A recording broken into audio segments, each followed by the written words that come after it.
Jadi kita ngomongin absorpsi hari ini.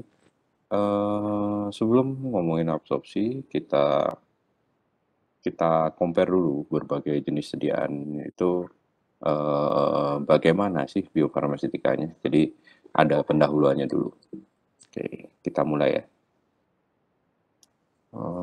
Sebelumnya kita akan membahas rute pemberiannya dulu. Nah, dari rute pemberian obat itu ada macam-macam nih.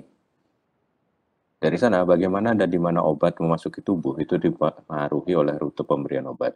Dan seberapa banyak obat mencapai tempat aksinya, itu nantinya akan menentukan besarnya efek.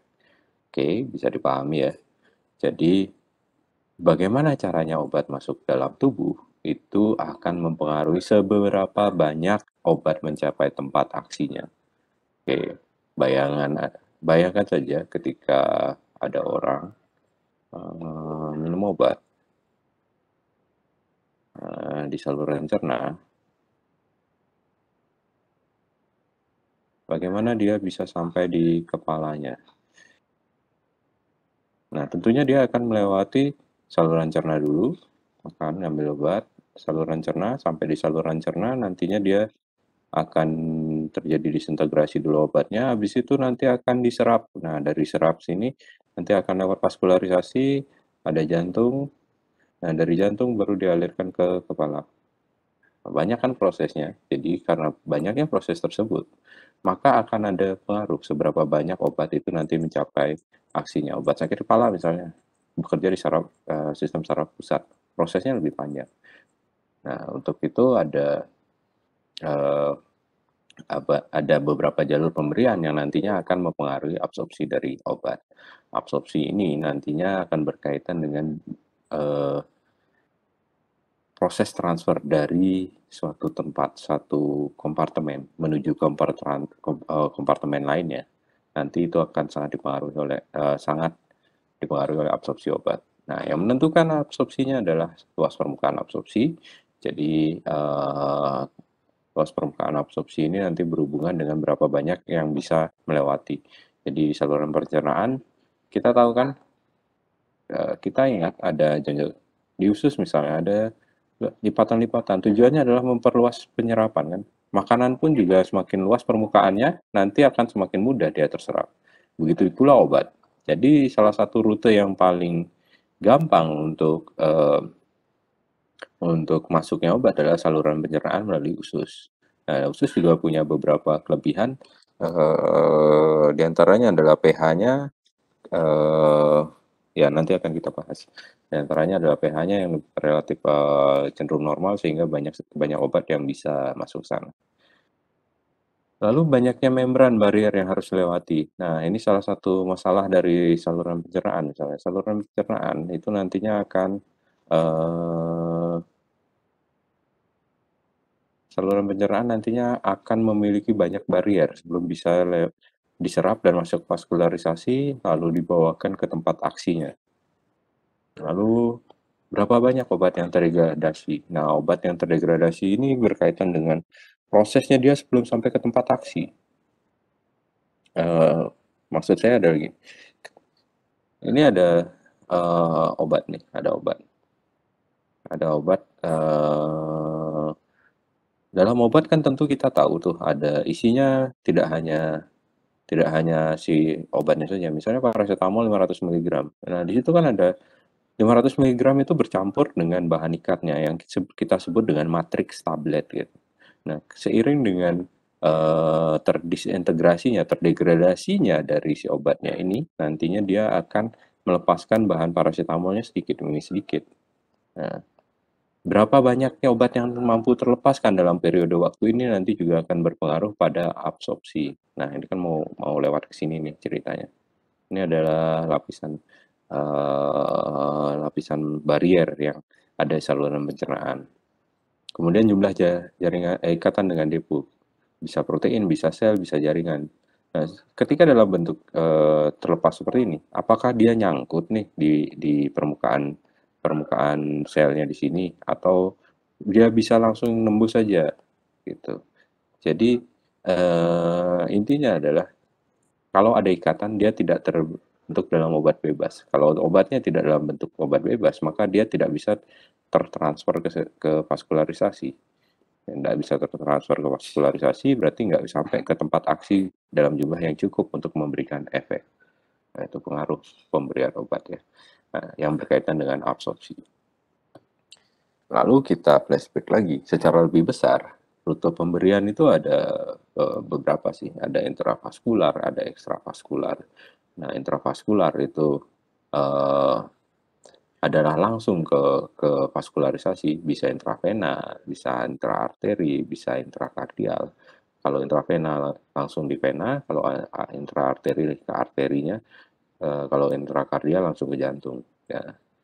Jadi ini adalah rute yang absorpsinya langsung tinggi, tidak melalui proses absorpsi yang bermakna gitu. Jadi baru diinjeksikan langsung nilainya tinggi, apa tuh jumlahnya dalam darah tinggi. Lalu ada ekstravaskular, ada oral yang seperti saya ceritakan tadi, sublingual, asal dari sublingual berarti di bawah lidah. Di sini ada pembuluh darah yang dekat yang nantinya akan menyampaikan obatnya ke vaskularisasi dan ke tempat aksinya. Tapi ya tetap ada barier dari rongga mulut ke vaskularisasi di dekatnya. Kemudian rektal hampir sama dengan sublingual, jadi melalui rektal juga sama. Di sini ada vena yang besar, jadi dia bisa bisa apa tuh terabsorpsi, tapi tetap saja perlu proses barier. Kemudian ada intramuskular. Kalau intramuskular, bayangannya gini, ya, ini ada otot. Nah, vena atau ya pembuluh darah vena itu ada di sebelahnya. Jadi ketika diberikan secara intramuskular, secara injeksi, maka obat itu akan ada terkumpul di sini dulu nih. Nah, sebelum dia nantinya akan sampai masuk ke bisa terlepas ke vaskularisasi. Nah, dia disebut dengan ekstravaskular karena tidak langsung ke vaskularisasi gitu. Suputan bagaimana? Kalau suputan, ini lapisan kulit misalnya. Suputan berarti diberikan di sini. Berarti obatnya harus bisa menembus barier yang ada di sini. Ini kan barier semua nih. Ada barier sampai dia bisa memberikan tempat kerjanya, misalnya sendi gitu. Taruh sendi di sini gitu. Berarti dia harus melewati uh, barier yang ada di sini. Lalu ada intraperitoneal, lewat rongga, rongga saluran cerna. Oke, lain-lainnya ada rute inhalasi. Inhalasi artinya bisa dalam bentuk aerosol di paru-paru. Jika inhalasi, dia akan sangat bergantung pada respirasi dan uptake oksigen. Intranasal juga sama. Kemudian ada intratekal. Intratekal itu di sumsum tulang belakang. Ini prosedurnya sangat rumit, jadi sangat jarang kecuali dalam kondisi yang memang memerlukan. Lalu ada topikal. Topikal efeknya adalah lokal. Bedanya topikal dengan subkutan adalah kalau topikal kerjanya lokal di permukaan kulit, kalau subkutan kalau apa tuh? Kalau subkutan dia itu diberi harus melewati lapisan kulit gitu maksudnya untuk mencapai lebih dalam. Kemudian ada transdermal. Ini juga hampir sama atau hampir sama istilahnya dengan perkutan. Nah, kalau subkutan itu mungkin lebih dalam. Bedanya subkutan dengan perkutan. Kalau perkutan adalah secara garis besar harus melewati lapisan-lapisan untuk sampai lebih dalam. Kemudian ada uh, perkutan artinya lebih luas lagi. Uh, Sorry, saya ulangi. Kalau perkutan dia harus melewati barier kulit. Kalau subkutan dia lebih masuk lebih dalam. Kalau transdermal biasanya di lapisan di luar dia diberikan, tapi harus mampu melewati epidermis paling luar untuk bisa memberikan efek ke dalam. Itu beda-bedanya. Oke. Kemudian ya ini gambarannya bisa dilihat ya bagaimana pemberian-pemberian secara rute parenteral dan ada beda-bedanya tentunya. Nah, di sublingual di bawah lidah, kemudian bukal di sela rongga mulut, kemudian ada inhalasi, ada intranasal, topikal Ini luar. Kalau transdermal biasanya pakai patch. Jadi salon pas itu adalah transdermal. Kemudian intratekal di sumsum tulang belakang. Oke. Kemudian sebelum obat dapat memberikan efek, obat harus masuk ke sistemik. Itu. Oke, kenapa di vena ya? Karena rutenya dari vena itulah yang nantinya membawa apa ya? Membawa pompa darah yang paling banyak ke seluruh tubuh. Nah, dari semua rute ini nantinya eh, tujuannya adalah sampai ke tempat aksinya. Nah, tempat aksi kerja kan bisa di mana-mana tergantung dari obatnya. Gitu. Jadi gambaran ini menunjukkan skematis rute sistemik atau vaskularisasi. Misalnya dari intestine.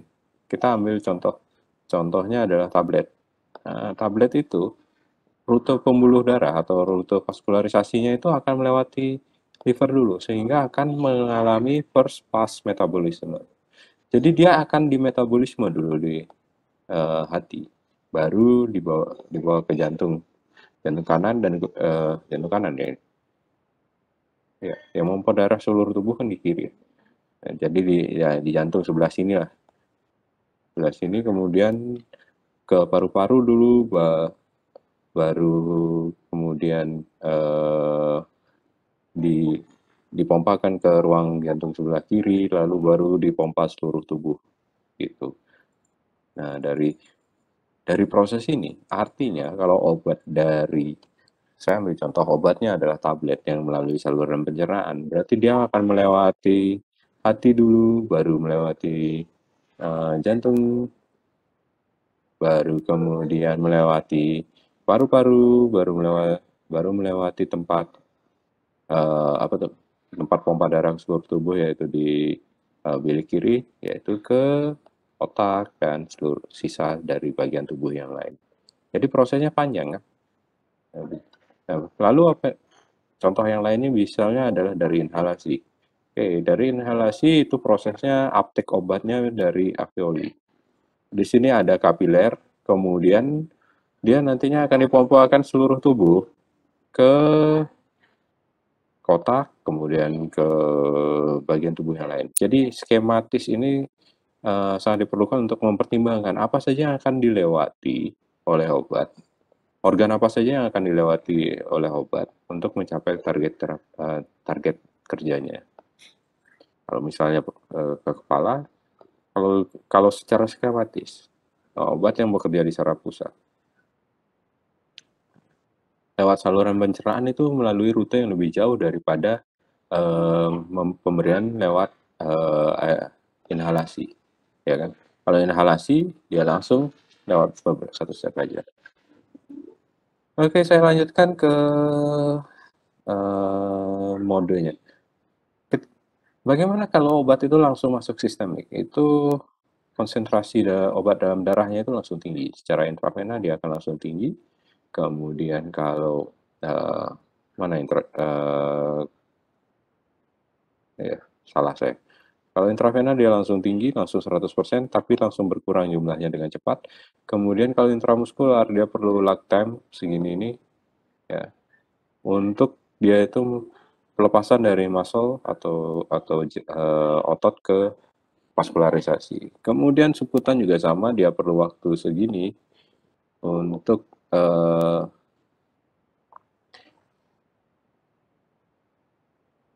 itu dia itu nantinya akan lebih rendah daripada prosesnya lebih panjang gitu.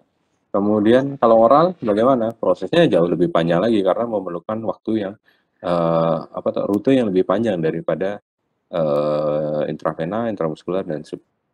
Nah, kemudian parameter apa yang berpengaruh nantinya dalam mengukur biofarmasetika? Itu ada CP max atau konsentrasi plasma maksimum, lalu ada Tmax atau waktu. Nah, ini waktunya, berapa waktunya untuk mencapai titik puncak maksimumnya. Kemudian ada onset of action. Berapa lama dia itu mencapai rentang terapeutik. Misalnya kalau dia di sini, berapa lama waktunya untuk mencapai rentang terapeutik. Berarti ini waktunya. Ini onset kerjanya. therapeutic window kan tahu ya. Kemudian ada pengaruh berikutnya ada clearance. Dia itu akan berkurang terus-menerus, turun terus itu disebut dengan clearance. Berapa kecepatan lajunya itu disebut dengan clearance dan berapa waktu yang diperlukan itu adalah T setengah. Atau waktu obat untuk menjadi setengahnya itu disebut dengan T setengah. Oke, lalu ada keuntungan dan kerugian pemberian obat. Nah, kita bahas lebih banyak di absorpsi ini karena rute pemberian itu nantinya berpengaruh sama dia melalui nggak sih absorpsi gitu. Nah, jadi rute pemberian itu nantinya berbeda-beda. Oke, summary-nya ada di sini. Jadi intravena mulai kerjanya itu cepat, kontrol yang baik atas kadar obat dalam darah untuk volume besar, pemberiannya kontinus bisa, lalu bioavailabilitasnya 100%, artinya baru masuk langsung seberapa jumlah yang diinjeksikan segitu langsung yang menjadi bioavailabilitas. Ini ya, itu intravena. Kemudian ada ya, kerugiannya tidak semua obat bisa diberikan dan mungkin terjadi hemolisis atau reaksi ketidakcocokan di vaskularisasi atau mengiritasi sel darah.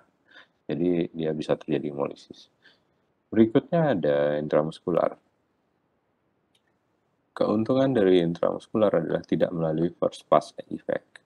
Jadi kalau kita lihat kalau intramuskular misalnya di sini, jadi dia itu nggak akan kita bisa memilih uh, rute yang tidak melalui first pass effect gitu. Jadi makanya ada tempat-tempat suntik yang spesifik ya. Nah, tapi saya nggak bahas karena saya kurang mendalami itu. Oke. Tapi kerugiannya bioavailabilitasnya tidak atau kurang dari 100 ya, karena kita lihat pasti ada waktunya.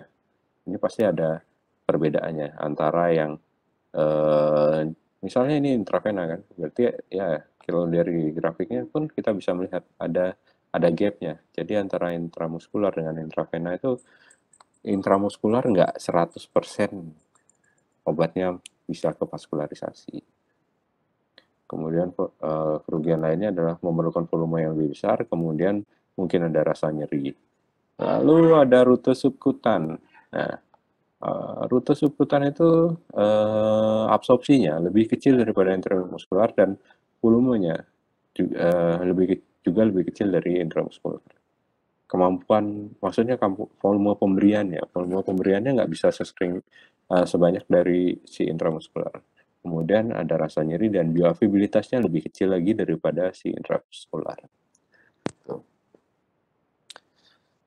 Lalu berikutnya, rute yang paling banyak nantinya kita temui adalah oral.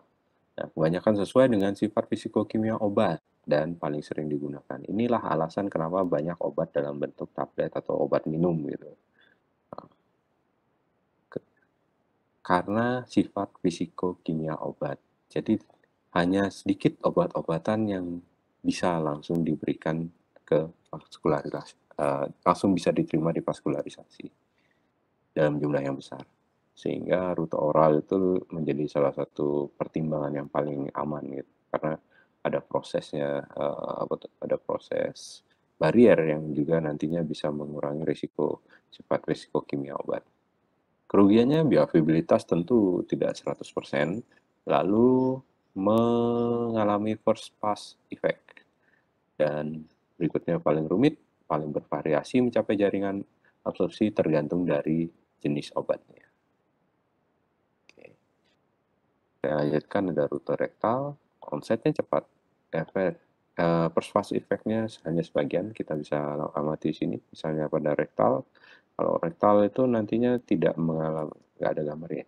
Ya ini rektal. Nanti dia tidak mengalami rute ke hati.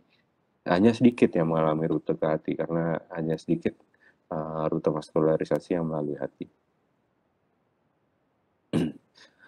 Kemudian mencegah penghancuran oleh enzim usus atau saluran pencernaan. Jadi banyak obat-obatan itu yang nantinya bisa terdegradasi selama melalui saluran pencernaan. Jadi rute rektal bisa menjadi pertimbangan. Nah, kerugiannya adalah kurang nyaman, kemungkinan terjadi pendarahan pada rektal atau iritasi, kemudian bioavailabilitas tidak 100%, ya, meningkatkan risiko bakteriemia karena kita memberikan sesuatu yang dari luar, jadi risiko infeksi lah. Gitu. Kemudian sublingual, risiko infeksi, ya, saya lanjut tambahkan sedikit. Risiko infeksi ini terjadi karena kita memberikan suatu obat pada jaringan yang terbuka, tidak dilapisi kulit yang tebal. Jadi dia itu nantinya bisa lebih mudah terinfeksi dan terlokalisasi pada rektal. Nah, tapi risikonya kecil sih. Oke, kemudian sublingual onsetnya cepat, tidak melalui first pass effect, namun kelemahannya tidak semua obat bisa diberikan secara sublingual. Kenapa? Karena sublingual itu gini,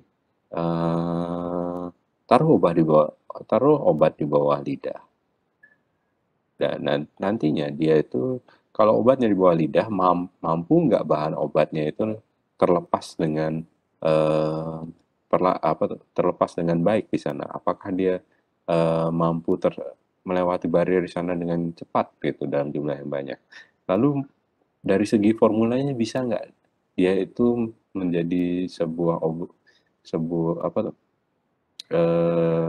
mampu nggak dia dibuat dalam bentuk sediaan yang degradasinya cepat. Karena kan ini perlu cepat kan kalau sublingual. Jadi dia tidak boleh dikunyah, tidak boleh ditelan, cuma dibiarkan dalam sublingual sampai dia terdegradasi oleh eh, apa tuh cairan di rongga mulut. Jadi itu kurang nyaman pemberiannya sebetulnya. Kalau terlalu lama ya sangat tidak nyaman kan. Gitu. Berikutnya rute yang lain ada intratekal, inhalasi, topikal, dan transdermal. Intratekal kerugiannya sangat sangat spesifik prosedurnya. Jadi dia ke sumsum tulang belakang. Tidak banyak saya bahas di sini. Inhalasi, onsetnya cepat, berguna sebagai anestetik dan bronkodilator. Jadi dia langsung memberikan pengaruh pada saluran pernafasan. Biasanya untuk obat-obat pernafasan sih. Kelemahannya ada iritasi lokal, jarang sih. Ya, yang susah itu adalah perlu special equipment. Jadi inhalasi itu kan bisa saja dalam bentuk spray, bisa dalam bentuk inhaler. Jadi perlu special equipment. Rute berikutnya adalah topikal. Efek lokalnya bagus, tapi onsetnya lambat. Gitu masalah. Dan bekerjanya lokal. Ada iritasi lokal, ada efek kerugian yang apa ya? Yang wajar gitu. Kalau iritasi lokal itu. Tapi sekarang sediaannya pasti dibuat yang tidak mengiritasi. Transdermal tidak melalui first pass effect. Sama, onsetnya lambat. Bedanya topikal dan transdermal ini adalah kalau topikal untuk efek yang lokal. Kemudian kalau transdermal dia melewati vaskularisasi, bisa masuk ke lebih dalam dan tidak melalui first pass effect. Nah, tapi onsetnya sangat lambat karena barrier kulit itu uh, permeabilitasnya sangat kecil, jadi sangat susah dibandingkan dengan barrier kulit dan barrier saluran pencernaan. Barrier kulit itu lebih susah ditembus daripada saluran pencernaan, gitu deh. Oke. Kita ada di pokok pembahasan absorpsi. Nah, ini adalah proses di mana obat itu, saya lanjutkan ya, konsep kerja obat. Kita akan sampai di sini, di mana setelah obat itu dilepaskan dari matriksnya, akan melalui sebuah barrier, barrier ya, yang nantinya akan mengantarkan obat ke vaskularisasi. Kita sebutnya central compartment atau vaskularisasi atau plasma darah. Gitu. Disinilah kita mengukur berapa banyak obat yang ada dalam tubuh. Oke. Nah, oke, kita perdalam bahasanya di bagian absorpsi. Absorpsi adalah penyerapan obat ke dalam tubuh. Oke, simpelnya adalah penyerapan. Ini adalah proses transfer suatu obat dari satu tempat pemberian ke dalam aliran darah. Kecepatan dan efisiensi absorpsi tergantung pada cara pemberian atau rute pemberian yang dipengaruhi juga oleh formulanya. Secara lebih detail, faktor-faktor yang mempengaruhi absorpsi itu adalah formulasi, sifat fisikokimia, dosis,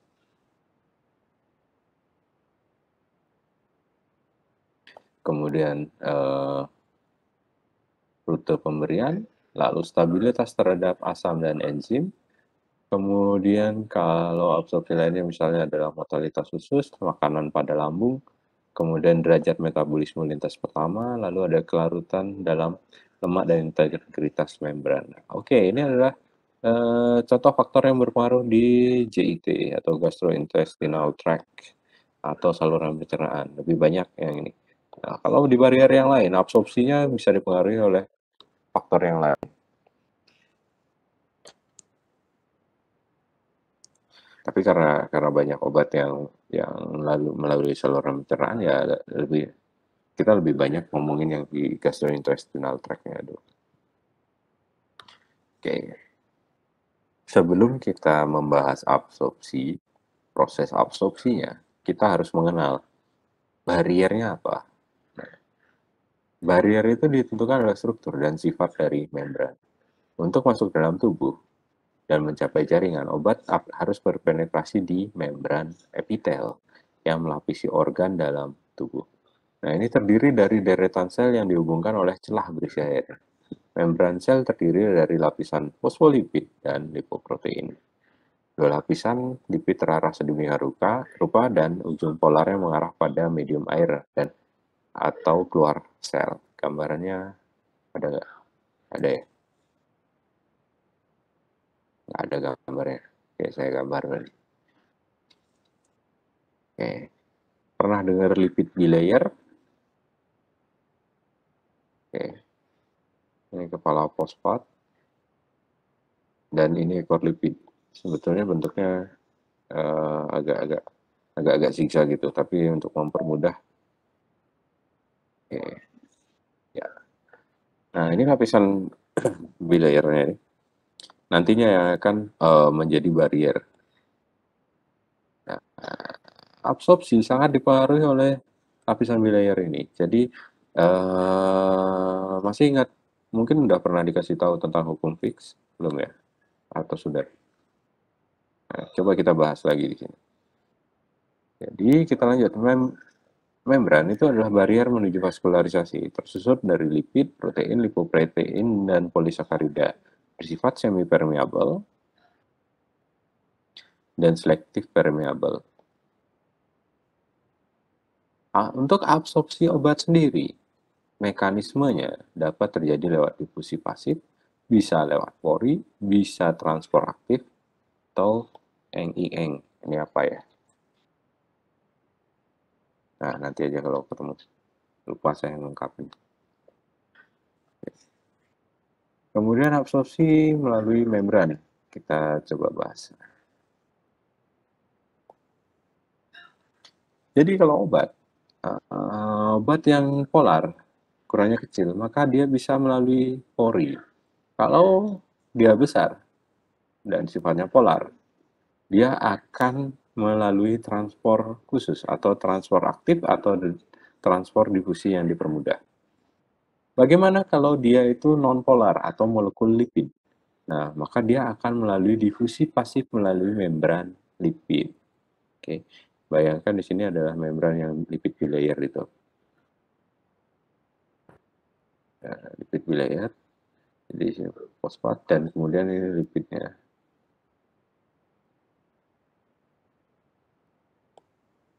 Oke, kayak gitu. Jadi kalau saya ulangi lagi, molekul polar dia akan melalui pori celah antara lipidnya.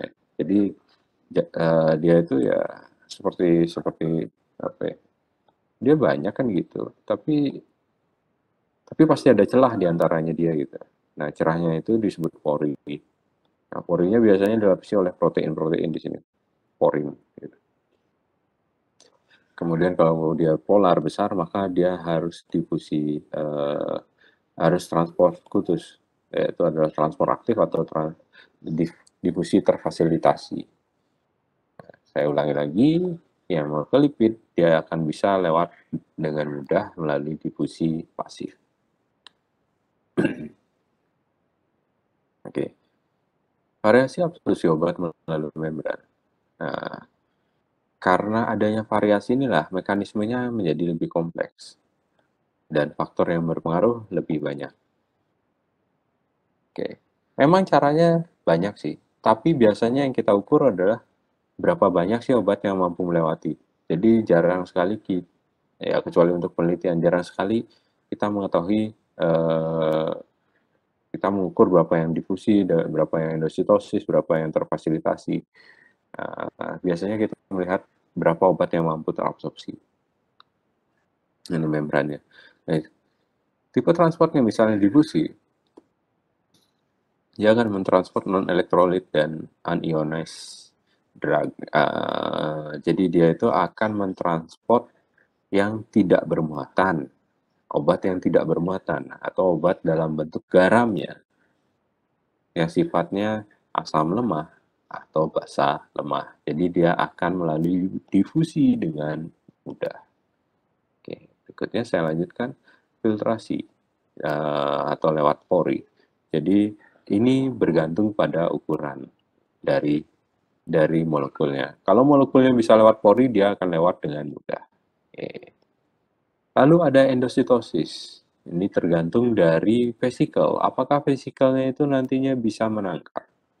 Jadi konsepnya adalah gini. Ketika molekul obat itu masuk atau menempel di permukaan tubuh, permukaan barier, biasanya dia akan terdeteksi sebagai bisa nutrien, bisa benda asing yang nantinya akan ditelan masuk ke dalam barier selnya itu melalui vesikel. Vesikel itu ya kayak lipid layer yang menyelimuti dia gitu. Dan dia nantinya bisa sebagai transport atau memindahkan dia itu ke sisi lain dari membrannya.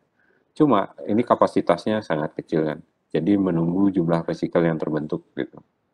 Nah, jadi kita tidak terlalu bisa berharap dia itu secara endositosis untuk menembus membran. Kecuali kita memang targetnya adalah sel di dalam, maka ini adalah endositosis adalah mekanisme yang bisa menjelaskan bagaimana dia bisa masuk ke dalam sel dan memberikan efek dalam sel. Gitu. Oke. Kemudian ada melalui transport ion pair atau apa ya, melalui melalui pengaruh muatan untuk tertransport oleh membran ya. Jadi di sini masih sama seperti endositosis. Dua mekanisme ini memerlukan fasilitas dari dalam si membrannya. Namun sama kapasitasnya tentu saja kecil gitu. Bisa dia menunggu ion yang ada baru kemudian ya, proses penggabungan, habis itu yang digabungkan itu nantinya bisa ditransfer dan setelah sampai di sisi lainnya dia terlepas. Atau bisa juga dia itu membentuk suatu rongga-rongga khusus, jadi dia kayak memanfaatkan celah-celah seperti ini. Bisa juga ada karier atau pengangkutnya. Jadi drugs carrier kompleksnya ini nantinya akan membawa obat ke sisi lain. Nah, tapi semua yang terfasilitasi ini artinya perlu bantuan kan. Jadi dia itu tergantung dari kapasitas pembantunya ini. Apakah dia ready apa enggak untuk mentransferkan obat. Jadi yang paling besar tipe transport yang dalam absorpsi itu adalah yang ini, difusi dan pori. Gitu. Oke, saya lanjutkan lagi. Absorpsi obat ada difusi pasif. Fisikokimia obat dan gradien konsentrasi. Perbedaan konsentrasi obat di dalam cairan disolusi dan di dalam cairan darah. Kinetikanya orde 1. Lalu absorpsi obat berikutnya adalah transport aktif. Jadi ada penghantar atau karier transfer aktif. Ada karier di sini.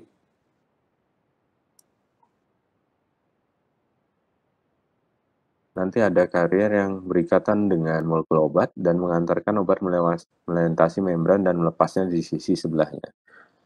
Kelemahannya adalah perlu energi kimiawi dan ada molekul obat dipindahkan dari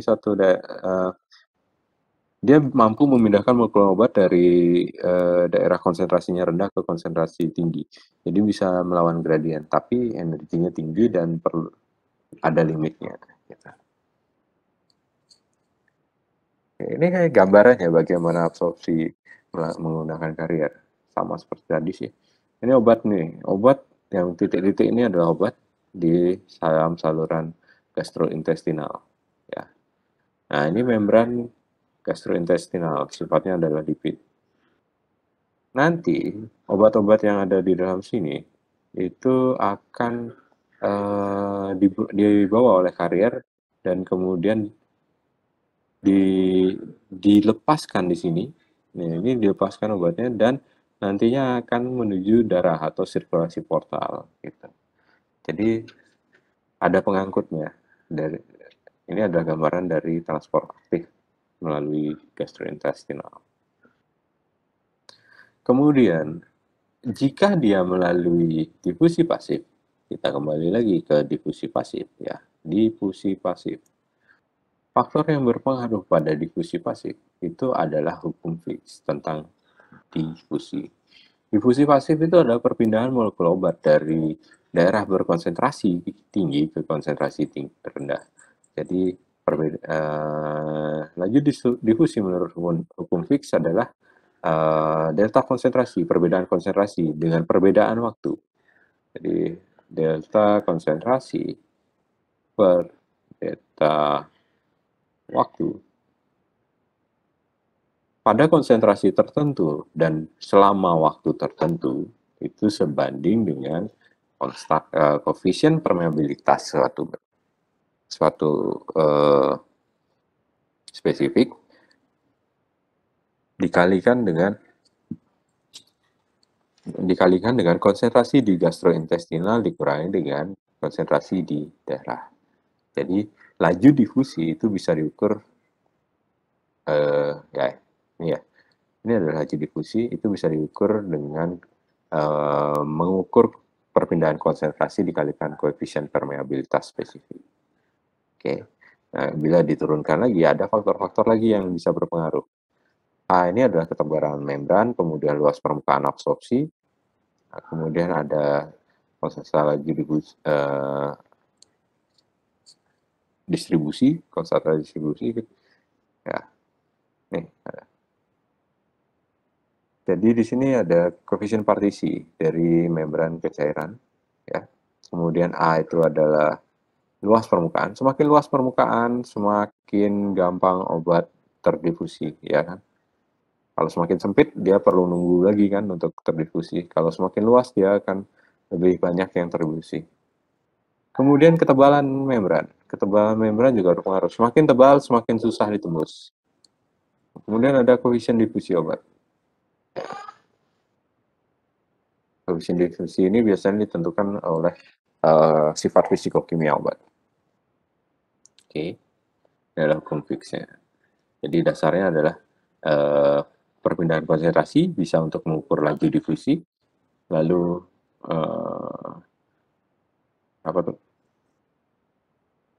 difusi itu bisa diukur juga lewat kemampuan difusi suatu obat dipengaruhi oleh beberapa hal, yaitu adalah luas permukaan membran, koefisien difusi obat sendiri, dan tebal membran. Oke. Lalu ada koefisien partisi juga dari membran ke cairan. Oke, itu dulu. Dan nanti bisa dilihat-lihat lagi, dicermati lagi. Intinya key konsepnya adalah ada yang perlu koefisien partisi, luas permukaan, koefisien difusi, dan tebal membran. Kemudian teori pH partisi tentang absorpsi obat. Di sini ada penentu jumlah absorpsi obat, yaitu adalah tetapan disosiasi atau pKa, lalu ada kelarutan pada lipid, dan ada pH pada tempat absorpsi. Jadi absorpsi obat itu sangat dipengaruhi oleh pH lingkungan ya, dan nantinya akan berpengaruh pada partisinya. Nah, hubungan antara ketiganya dikaitkan dengan teori pH partisi. Jadi, seperti ini.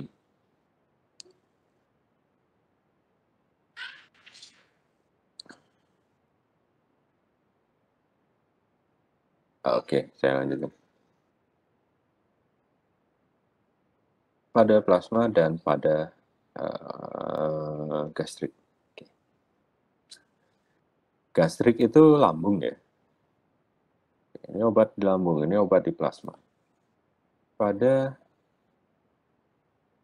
pada kondisi dia itu di kita ambil contoh deh. Obatnya nggak dikasih tahu ya. Oh, ini ada. Oke, pKa dari sebuah obat itu adalah misalnya 3. Nah, bagaimana kondisi pKa 3 ini pada pH 1 dan pH 7? Oke. Pada pH 1, pKa pada pH 1 ya.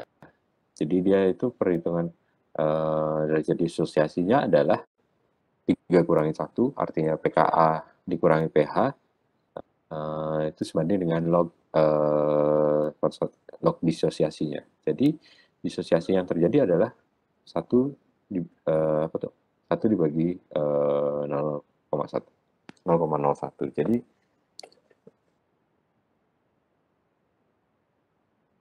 Jadi perbandingan disosiasinya adalah seperti ini.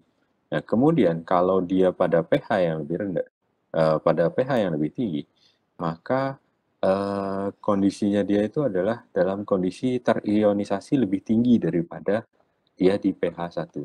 Oke. Nah, mungkin biar biar lebih simpel, kita lihat angka akhirnya aja deh gitu. Di lambung, saya ulangi lagi, di lambung pH-nya 1, di plasma pH-nya 7. Pada lambung, obat dengan pKa 3, dia itu nantinya akan ada obat dalam bentuk terionnya adalah sejumlah segini. Oke. Ketika di plasma, pH-nya lebih tinggi, maka dia minus 4, dan kemudian nantinya ya lognya kan dipindah ke sini ya, jadi 10 pangkat 4 kan jadinya, jadi 1/10.000. Nah, dari kondisi inilah, jadi jumlah obat yang terdisosiasi itu lebih besar pada kondisi pH 7 dibandingkan pH 1.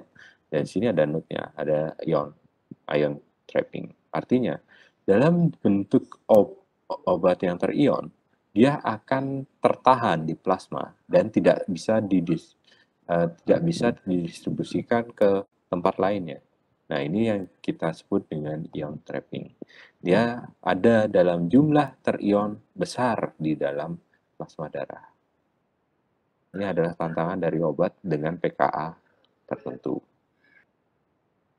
Kemudian hubungan berikutnya, secara garis besar.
Teori pH partisi tentang absorpsi obat ini didasarkan pada asumsi bahwa obat diabsorpsi secara transfer pasif atau difusi pasif. Obat lebih mudah terabsorpsi dalam bentuk tidak terion. Jadi teori pH partisi ini hanya berlaku untuk difusi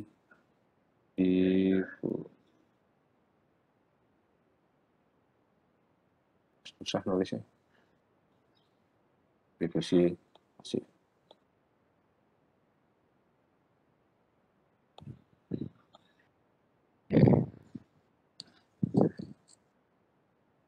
Pada asumsi tersebut, obat harus dalam bentuk difusi pasif, obat lebih mudah terabsorpsi dalam bentuk tidak terion, obat cukup larut lemak. Baru teori pH partisi ini bisa bermakna. Fraksi obat yang tersedia dalam bentuk tidak terion merupakan fungsi dari pKa dan pH obat pada sisi pemberian. Teorinya adalah seperti ini ya, seperti tadi. Ya, ini perhitungannya.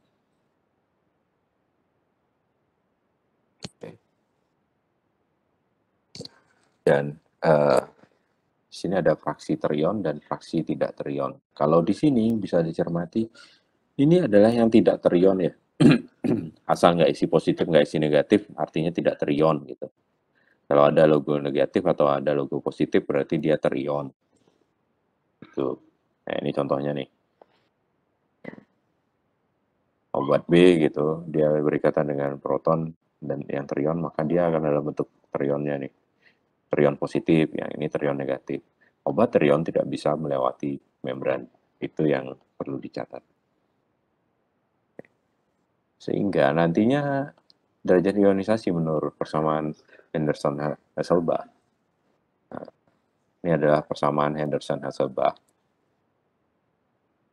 Kimia dasar. Akan memberikan informasi seperti ini.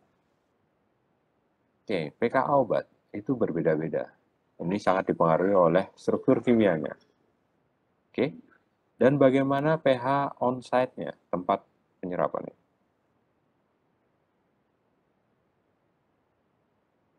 Obat yang berbeda nantinya akan memiliki pKa berbeda. Oke, kita coba ambil contoh yang salicylic acid. pKa-nya adalah 3. Pada pH 1, dia terabsorpsi 61%. Kemudian pada pH 4, dia terabsorpsi 64%. Pada pH yang lebih tinggi, dia akan turun absorpsinya. Kenapa? Nih jawabannya yang di sini. Silahkan dihitung. Secara teoritis seperti itu.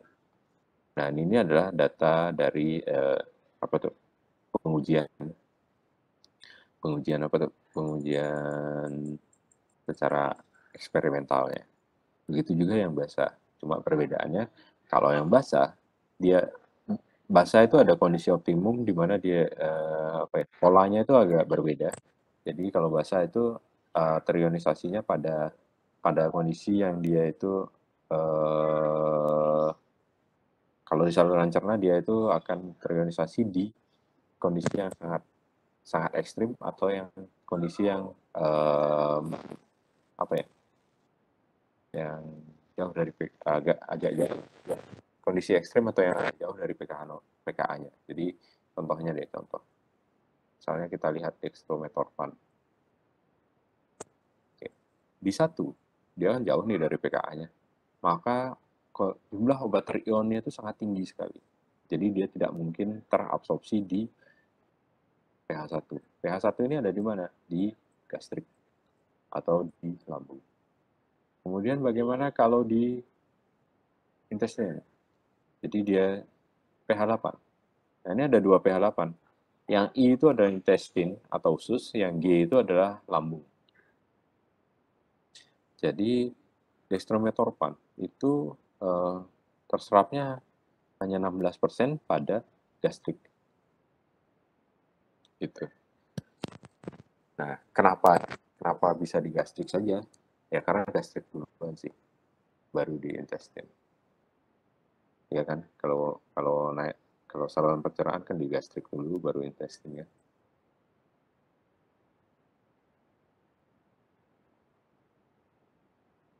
Lambung, usus, kan kayak gitu protein. Jadi dia terlokalisasi dulu di lambung dan kemudian terserap di sana langsung. Lalu bagaimana kalau basah, sifatnya adalah basah yang garam basa yang sifat pKa-nya rendah. Misalnya kita ambil yang 4,6. Nah, ketika dia diberikan kondisi asam, maka terionisasi sangat besar. Dan kemudian ketika didekatkan dengan pKa-nya, maka rentangnya kan jadi sedikit tuh, jadi 0,6 aja nih, 4,6 dengan 4, berarti 0,6. Jumlah obat terionisasi lebih sedikit. Kemudian dinaikkan, semakin kecil nilai logaritmiknya, sehingga semakin banyak obat yang bisa diserap di dalam kondisi pH yang lebih tinggi. Gitu. Oke, itu gambarannya. Saya lanjutkan lagi. Ini apa ya?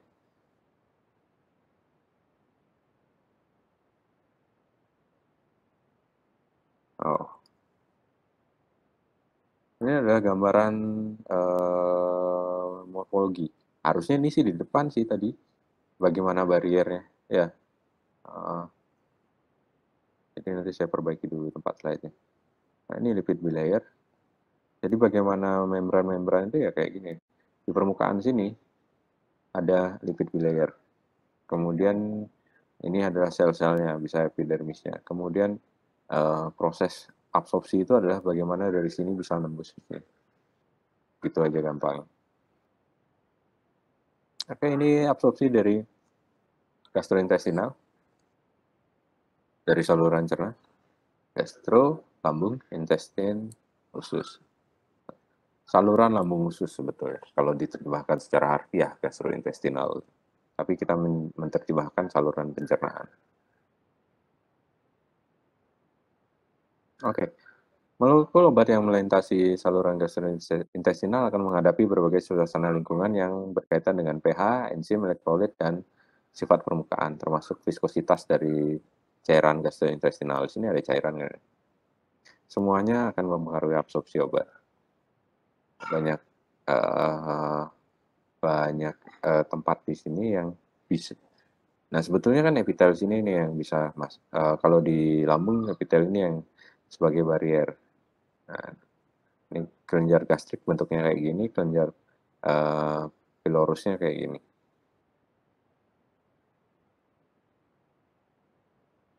Ini ada sel epitel permukaan dan ada sel mukus. Nah, kalau sel mukus dia itu nantinya akan susah menerima obat karena kalau ada mukus itu lendir ya. Mukus itu adalah lendir. Contohnya di hidung itu ada lendir itu atau ingus. Tujuannya adalah untuk menghambat sesuatu yang asing masuk ke dalam tubuh lebih dalam. Makanya dibuat menjadi licin dan berlendir gitu. Termasuk debu, termasuk virus, infeksi.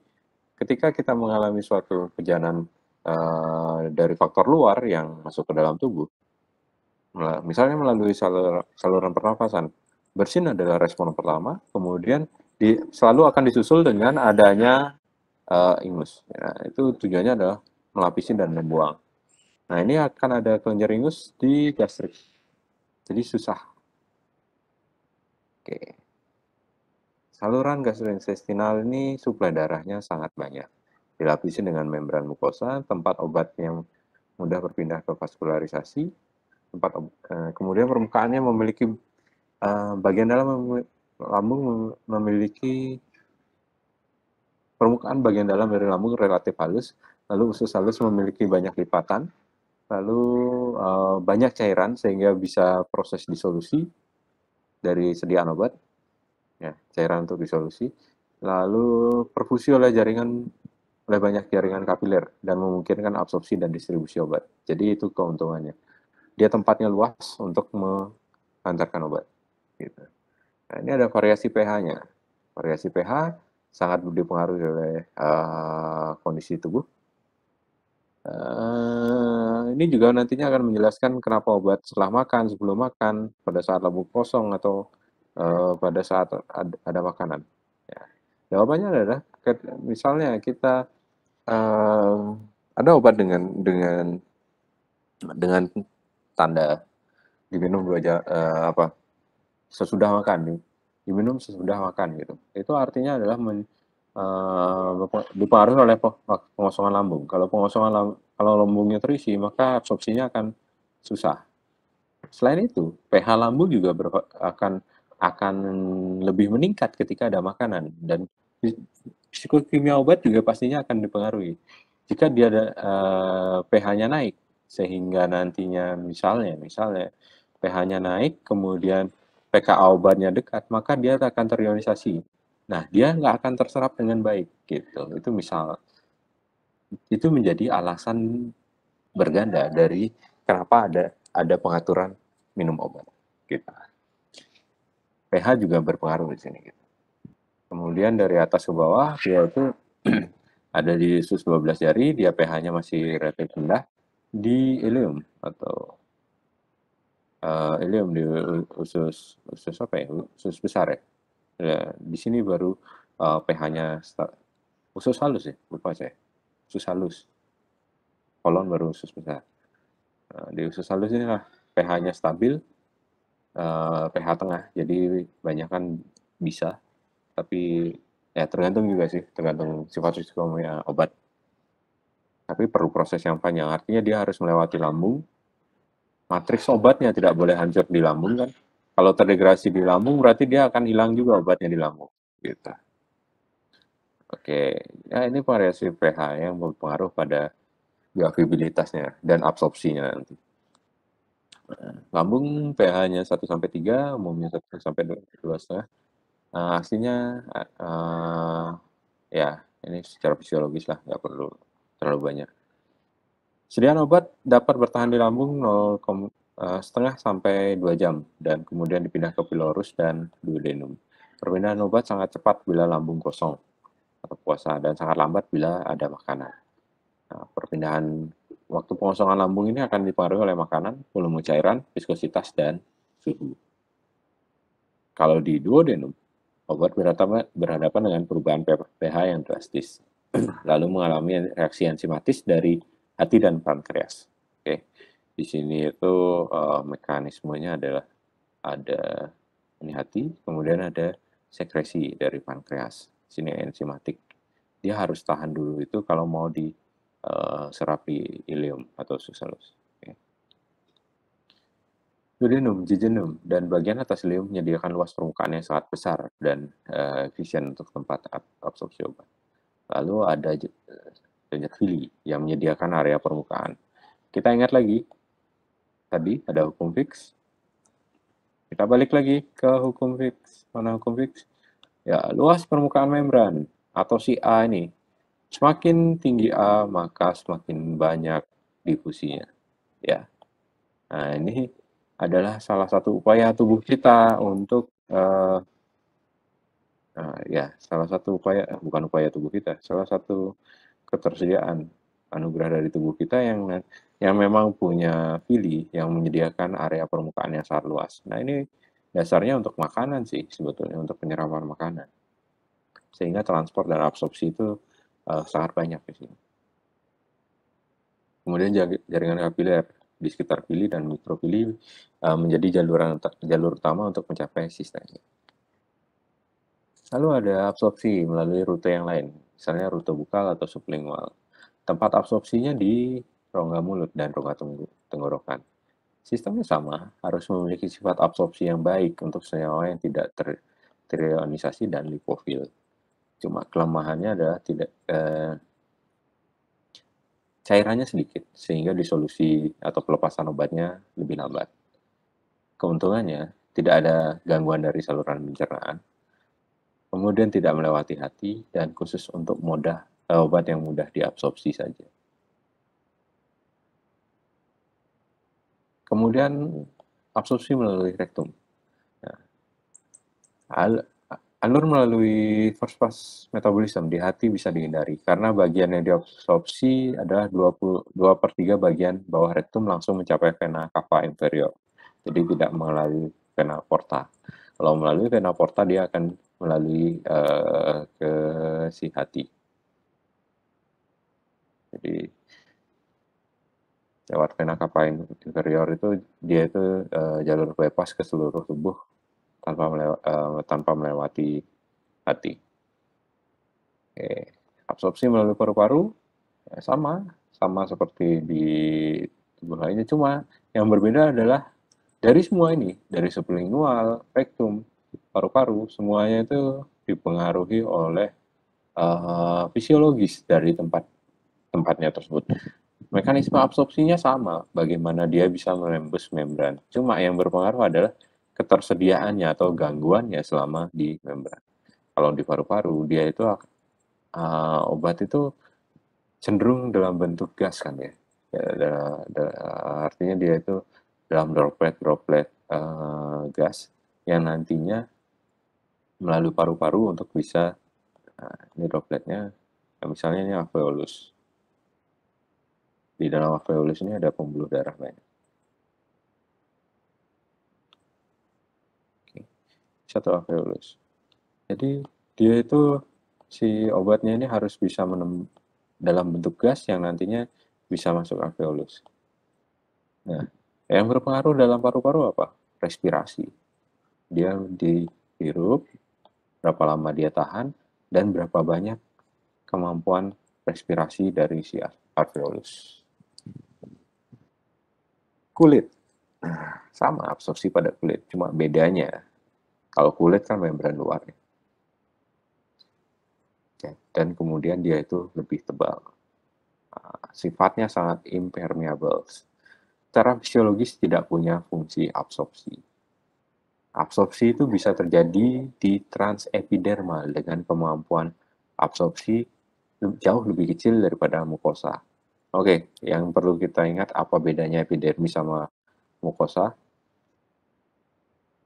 Ya, ini kalau di saluran pencernaan dia adalah mukosa, ya, dalam mukosa.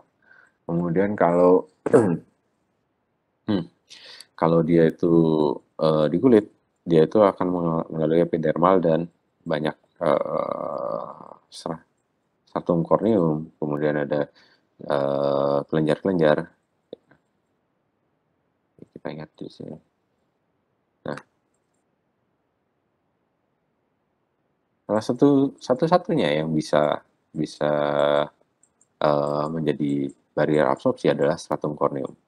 Tapi dia itu harus lewat epidermis bagian paling atas. Jadi harus ada transepidermal untuk bisa lewat ini dulu. Bisa dengan cara molekulnya dikecilkan. Ya, yang tren adalah nanopartikel kan, kecilkan. Tapi ukuran mikro sebetulnya sudah bisa. Cuma biasanya apa ya? Kemampuan fisikokimia obatnya lebih lebih apa ya? Lebih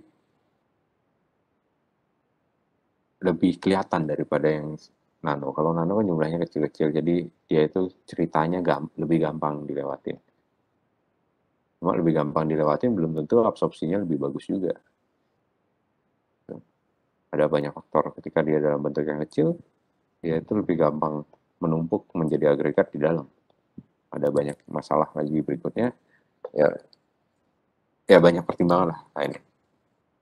Oke, saya ke.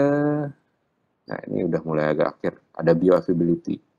Bioavailability itu adalah AUC oral dibagi AUC injeksi dikali 100%.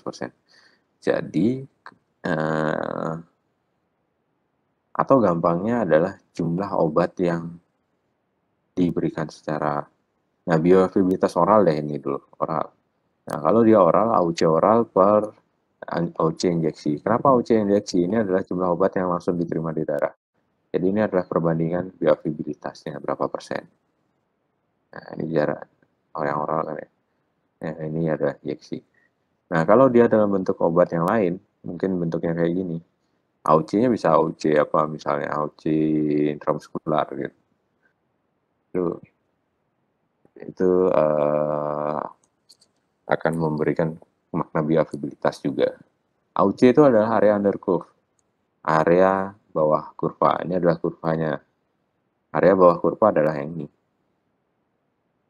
Nah, kalau tentunya yang si apa tuh? Si injeksi dia areanya lebih besar nih dari sini. Nah, perbandingan areanya ini yang digunakan sebagai pengukur kemampuan bioavailabilitas.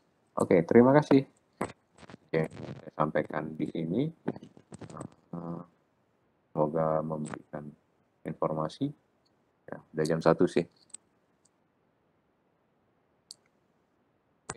Ada yang mau ditanyakan? Atau tidak ada? Kalau tidak ada, besok aja deh. Minggu depan aja nanya, karena waktunya udah mepet.